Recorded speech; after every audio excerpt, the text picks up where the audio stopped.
사도행전 묵상일기 150번째 신앙, 세상을 밝히는 깨어있는 시민의식입니다. 사도행전 12장 20절에서 22절 말씀. 그런데 두로와 시돈 사람들은 헤롯에게 몹시 노여움을 사고 있었다.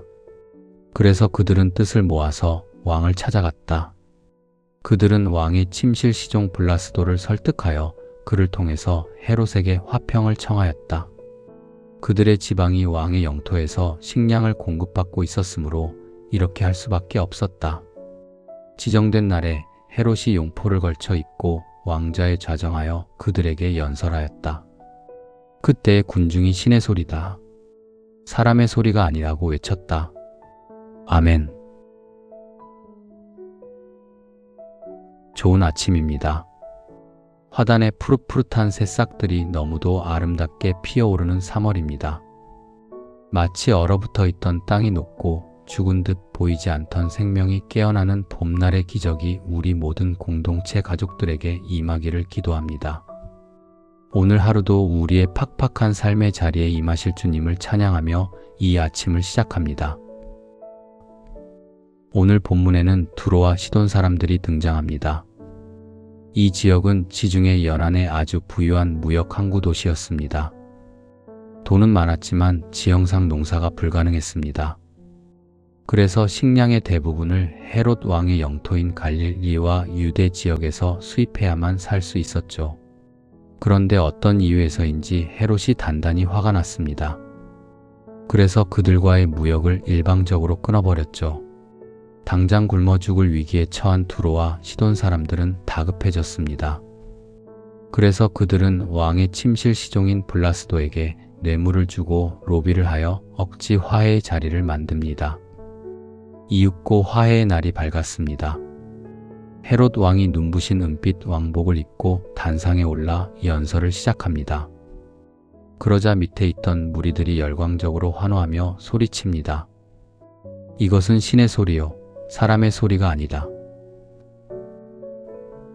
성경은 헤롯이 이 영광을 하나님께 돌리지 않아 벌레에게 먹혀 죽었다고 기록합니다. 그러나 우리는 여기서 한 가지 털어버릴 수 없는 묵직한 질문을 마주해야 합니다. 도대체 누가 평범한 인간 헤롯을 감히 신으로 착각하게 만들었습니까? 헤롯 스스로 우쭐한 것도 맞습니다.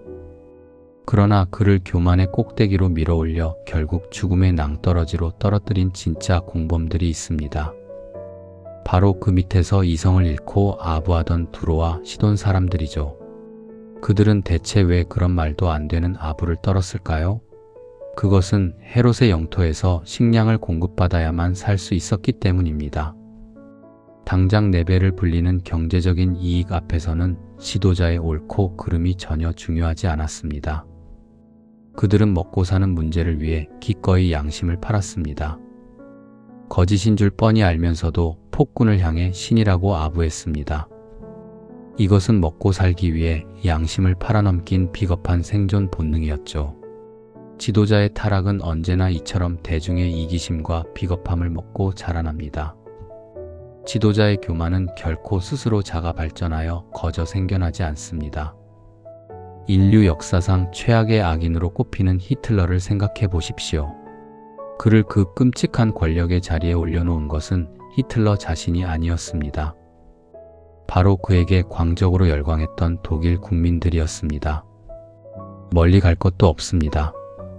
우리는 최근 21세기 최첨단 과학기술 사회에서 군대를 동원한 전근대적인 내란 사태를 두 눈으로 똑똑히 목격했습니다.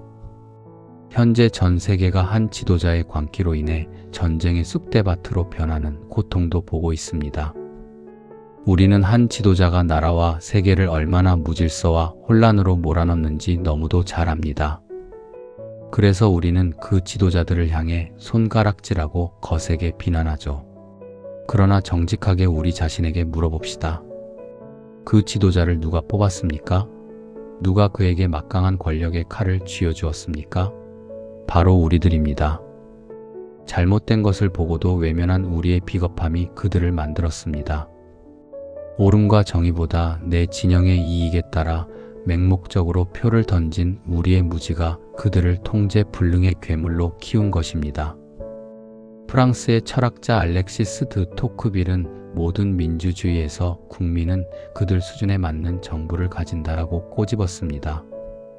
참으로 뼈아픈 지적입니다. 시민이 무지하면 무지한 지도자를 낳습니다. 시민이 나태하면 함부로 권력을 휘두르는 지도자가 생겨나요. 세상을 바꾸는 것은 백마탄 훌륭한 지도자 한 사람이 아닙니다.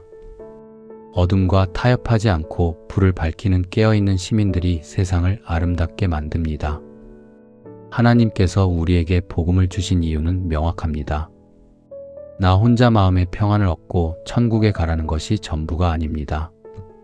이 땅의 정의가 강물처럼 흐르게 하는 하나님의 섭리를 깨닫고 이 어두운 사회에 끊임없이 진리의 불을 밝히기 위함입니다. 아모스 5장 24절은 오직 정의를 물같이 공의를 마르지 않는 강같이 흐르게 할지어다라고 외칩니다. 기독교 신앙은 우리를 세상에서 가장 깨어있는 시민으로 만듭니다. 오늘 우리 사회를 깊이 돌아보십시오. 불의한 권력과 거짓된 이념 앞에서 우리는 혹시 두로와 시돈 사람들처럼 내 이익을 위해 비겁한 박수를 치고 있지는 않습니까? 그리스도인은 세상의 거짓된 관계에 결코 휩쓸리지 않아야 합니다. 지도자가 하나님을 두려워하도록 깨어서 감시하고 용기 있게 진실의 목소리를 내는 사람이 되어야 합니다. 오늘 하루도 깨어있는 신앙, 깨어있는 시민의식으로 이 세상에 거룩한 빛을 밝히는 자랑스러운 그리스도인이 되시기를 주님의 이름으로 간절히 축원합니다.